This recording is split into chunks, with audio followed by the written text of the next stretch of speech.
জানিয়ে দিব হাতে থাকা সর্বশেষ আপডেট বাংলা সংবাদ। প্রথমেই সংবাদ শিরোনাম। আওয়ামী লীগকে আমাদের লাশের ওপর দিয়ে রাজনীতিতে আসতে হবে বলেছেন মামুনুল হক। এরপর জানিয়ে দিব সেনাপ্রধান বুকে পাথর চাপা দিয়ে ডক্টর ইউনূসকে মেনে নিয়েছিলেন বলেছেন আসিফ মাহমুদ। এদিকে আওয়ামী লীগ বিএনপির টাটাযুদ্ধে নিহত 2। আরো জানিয়ে দিব জনগণ আওয়ামী লীগকে সুযোগ দিলে বিএনপির কিছু বলার নেই বলেছেন রিজভী। সর্বশেষ জানিয়ে দিব রাত 1টার মধ্যে 9 জেলায় 60 কিলোমিটার বেগে ঝড়ের আশঙ্কা। এতক্ষণ শুনছিলেন সংবাদ শিরোনাম, এবারে বিস্তারিত। আওয়ামী লীগকে আমাদের লাশের ওপর দিয়ে রাজনীতিতে আসতে হবে বলেছেন মামুনুল হক। আওয়ামী লীগকে দেশের রাজনীতিতে আসতে হলে আমাদের লাশের ওপর দিয়ে আসতে হবে বলে মন্তব্য করেছেন বাংলাদেশ খেলাফত মজলিসের মহাসচিব ও হেফাজত ইসলাম বাংলাদেশের যুগ্ম মহাসচিব মামুনুল হক। শুক্রবার 21 মার্চ বাইতুল মোকাররমের সামনে হেফাজতে ইসলাম আয়োজিত ফিলিস্তিনে গণহত্যা বিরোধী সমাবেশে প্রধান অতিথির বক্তব্যে তিনি এসব কথা বলেন। মামুনুল হক বলেন, ফিলিস্তিনে গণহত্যা বন্ধে আমরা জাতিসংঘের কাছ থেকে নিষেধাজ্ঞার দাবি জানাচ্ছি। মুসলিম রাষ্ট্রভিত্তিক সংগঠনগুলোকে বলতে চাই, ফিলিস্তিন রক্ষায় আপনারা উদাত্তভাবে এগিয়ে আসুন। তাদের সাহায্য করতে আমাদের দেশ থেকে মুজাহিদের দল গঠন করতে বাংলাদেশ সরকারের প্রতি আহ্বান জানাচ্ছি। সেনাপ্রধান বুকে পাথর চাপা দিয়ে ডক্টর ইউনূসকে মেনে নিয়েছিল বললেন আসিফ মাহমুদ। স্থানীয় সরকার, পল্লী উন্নয়ন ও সমবায় মন্ত্রণালয়ের উপদেষ্টা আসিফ মাহমুদ সজীব ভুইয়া বলেছেন, সেনাপ্রধান জেনারেল ওয়াকারুজ্জামান বুকে পাথর চাপা দিয়ে ডক্টর ইউনূসকে প্রধান উপদেষ্টা করার সিদ্ধান্ত মেনে নিয়েছিলেন।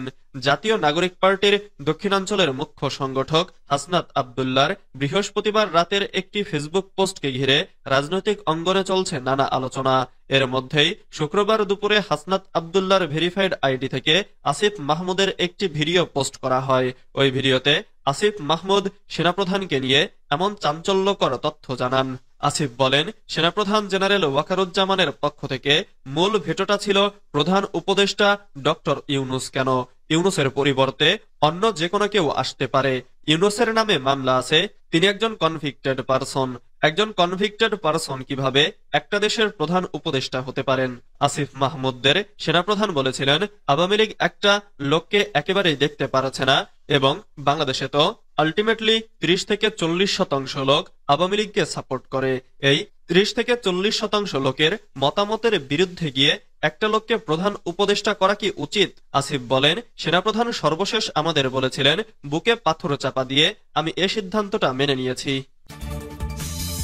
আওয়ামী লীগ বিএনপির টাটাযুদ্ধে নিহত 2।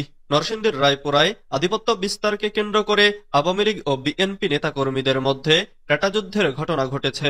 এতে 2 জন নিহত হয়েছেন, আহত হয়েছেন আরো 10 জন।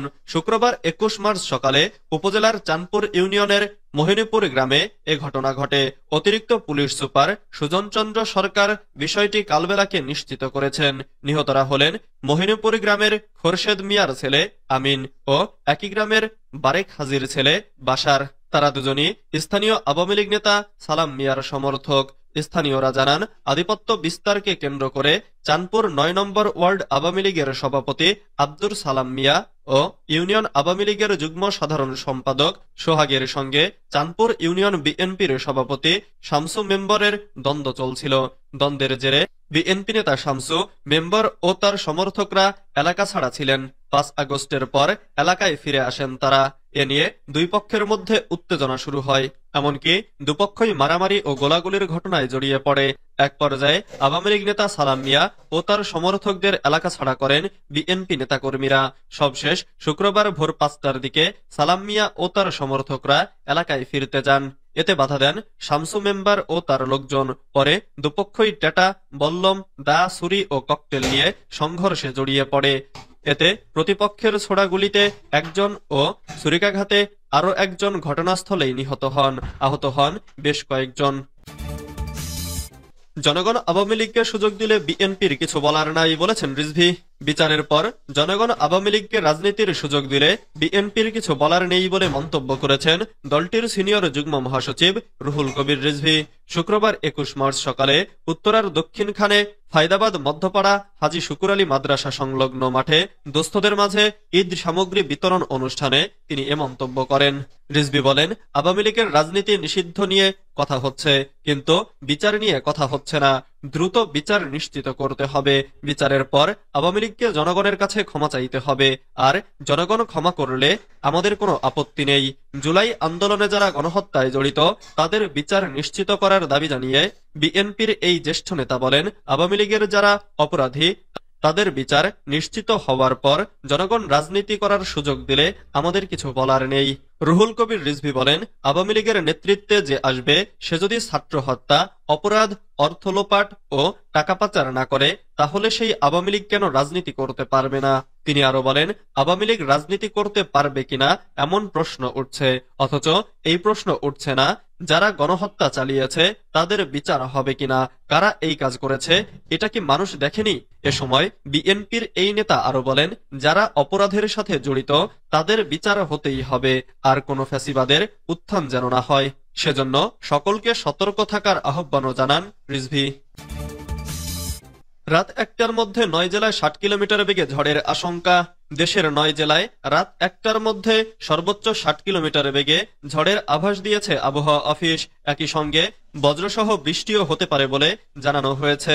শুক্রবার ২১ মার্চ রাত ১টা পর্যন্ত দেশের অভ্যন্তরীণ নদীবন্দরগুলোর জন্য দেয়া আবহাওয়ার পূর্বাভাসে এ তথ্য জানানো হয়েছে।